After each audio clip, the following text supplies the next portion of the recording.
All right, today we are diving into one of the most just jaw-droppingly shocking essays ever written. Jonathan Swift's A Modest Proposal. And trust me, it's a piece of writing that, once you figure out what's really going on, you are never, ever gonna forget it. So, let's just dive right in. No context, no warning. Here it is, probably the most infamous line from the entire essay. It says, a 1-year-old child is a delicious, nourishing, and wholesome food. Yup, you heard that correctly. I mean, when you read that for the first time, your brain can really only go to one place, right? Was this guy for real? Could anyone actually suggest something so monstrous? That is the exact question we're going to unpack right now. Okay, so to understand what's really happening here, you've got to look beyond just the horrifying words on the page. There's a secret key, you could say, that unlocks the entire thing, a single, really powerful literary tool. And that tool, that key, is irony. It's pretty simple, really. Irony is just the contrast between what someone says and what they actually mean. So Swift is saying one thing, but he means something totally, completely different. And it's in that gap, that contrast, that you find the real genius of this essay. Okay, so we know he's using irony. The question is, how does he do it so effectively? Well, let's start by looking at his most powerful tool, the way he turns language itself into a weapon. And you can see that ironic clash so clearly right here. On one hand, you have the idea, which is just pure horror, right? Eating a child. But then look at the language he uses to describe it. Delicious, nourishing, wholesome. He's taking this absolutely repulsive act and wrapping it up in these positive, appealing words. That clash is what's supposed to jolt you awake. Oh, but he doesn't stop there. Not even close. He gets disturbingly specific. I mean, look at these terms. They're formal, almost clinical cooking terms. He's not just vaguely suggesting it, he's basically giving you the recipes. And that's what makes his crazy proposal sound so chillingly calm and logical, which just makes the whole thing even more horrific.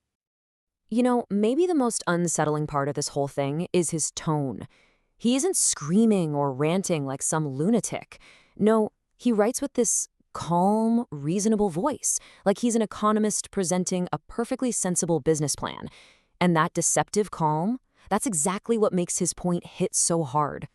So all of this incredibly careful, shocking language, it was all put together for a reason. It was all aimed at a very, very specific target. So the big question is, who was Swift really going after? Which, brings us right back to the central question. If he wasn't actually serious about cannibalism, if this is all just some kind of grotesque performance, what was the real point? What was he actually trying to say? And here it is, the big reveal. A Modest Proposal was never, ever about cannibalism. It was a furious piece of political protest.